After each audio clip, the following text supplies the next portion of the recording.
what you kind of asked about is kind of describing what I did. And I guess I would use kind of like my resume as a really good example, right? My If I were writing my resume in sort of military jargon, it would look very, very different. And I would know exactly, and you probably would too. Just about anyone who's listening to this podcast would understand. You know, I might even be able to just throw the acronyms up there, and people would still know what I'm talking about. Um, if I tell someone at my job right now that I was a platoon leader, they will look at me like a deer in the headlights. Again, unless they're a veteran, then they might understand. But um, so like that gets sort of rebranded as operations manager, right? Or if I was like an assistant brigade S3 for a while, very briefly, kind of at Fort Benning towards the end. No one knows that an S3 is like an operations officer. And even then, in a military context, like an operations officer doesn't have a great civilian equivalent. So in that case, I'm like a senior operations manager or something. And it's kind of it's a misleading job title, right? But it's something that I guess carries a little bit more weight with a civilian who's maybe more familiar with analyst, manager, director kind of hierarchy as far as job titles are concerned. So some of it is just as simple as that. It's kind of rebranding the jobs that you had into something that makes sense in the civilian space.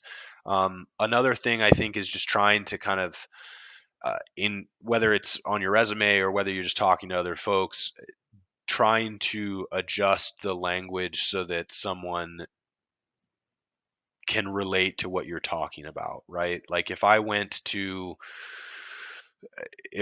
to someone who's in the military and said, "Yeah, I was an XO and I kind of managed the company like property and the supply functions and the weapons." In my case, I was a rifle platoon leader or a rifle XO, so we had a lot of weapons in the company. Um, no one's gonna understand what that means. So like trying to explain what you did, kind of in a, hey, this was like um, one of the better examples I got told, this was in prepping for interviews, was use star statements where you're kind of you give the person a scenario, the task that you had to accomplish, what you achieved or how you achieved it, and then the result that was achieved. And you can do that with anything, right? Like you can do that if your background is corporate, you can do it if your background's military. But I think with the key with military folks is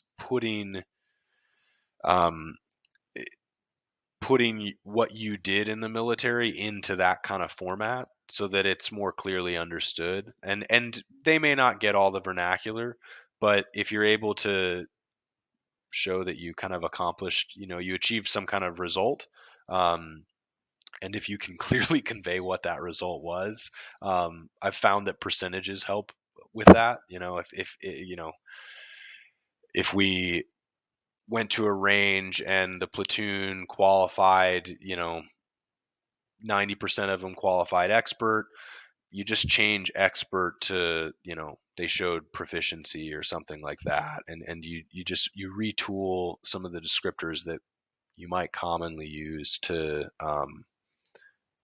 align with speech that people actually know and are familiar with. I think for me, I guess that's the biggest thing is taking the military jargon and translating it into terms that people will actually use. And You really need to have the empathy and take the time to understand, to really look at what you're saying. And this is going to be hard for people who the military has been their entire life. It's like, look at what you're saying from the perspective of someone who's never been in the military. And if the words you're using don't make sense, you need to change them to use words that make sense. And I think yeah, that a lot of yeah, people have a hard time doing that because they've never taken the time to understand what are people, how do people, like, how much do people actually know about what we do, just from a general military sense. And then if you're from like a really obscure career field in the military, man, no one knows what you do. Like, sure, yeah, no, absolutely. um Yeah, I echo that completely. Like I think you used a great word like empathy and having I guess the ability to understand that it's okay for them to not know because they shouldn't have to. Like they shouldn't have to know what a rifle platoon leader does and how it's different from a scout platoon leader.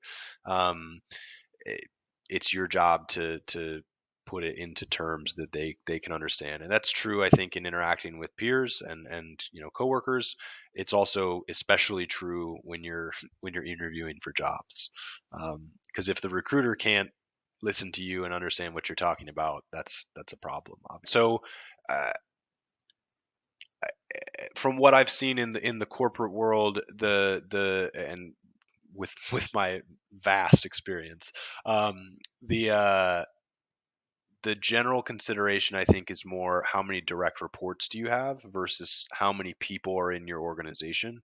Um, so as a brand new lieutenant, like yeah, you've got 40 people in your platoon, but you really have like three or four direct reports. Um, that's I think a term that translates into corporate vernacular a little bit better is how many direct reports do you have, and that's a better assessment, I think, of the level of leadership that you were at, and is maybe a way to kind of humble yourself, because you're right. Like I think the military especially is very unique in the in that it puts young folks into levels of we'll say significant responsibility more commonly than probably any other career out there, at least that I can think of. Um, the woman that I work for, my boss right now, she's got like four or five direct reports, and she's been working for 10 to 15 years professionally. Um, I think that's a much more common story on the corporate side. So if you show up and you're talking to a recruiter and you're like, yeah, I had 40 people that I was in charge of. It's like, yeah, you did, but like let's translate it into something that's, maybe a little bit not that it's not believable, but it's not. If you're 20 and you're not, the CEO of the company you founded, you're probably not actually in charge of 40 people. At least not in the way that you would be in a corporate setting. The military is very unique in that regard. Um, so I guess it took some getting used to, but for me, I guess looking at it in those terms, like, hey, how many direct reports did I have in the military? The answer is not that many. At any of the levels I was at, it wasn't a ton. And so in that way, I guess when I, am working for someone now, I kind of I guess use that to help mentally contextualize it a little bit. Another thing I guess I would add is that again, don't have extensive corporate experience yet, right? But what I have gleaned pretty quickly is that people don't really care how many direct reports you have. They care mostly about what value you bring to their project or their team. Um, are you helping or hurting the bottom line, to put it in very black and white terms? And if any of what you're doing is negative, it's bad. And I think that's a way to maybe remove the, oh well, I'm not doing as well now because I don't have as many people that I'm managing or whatever.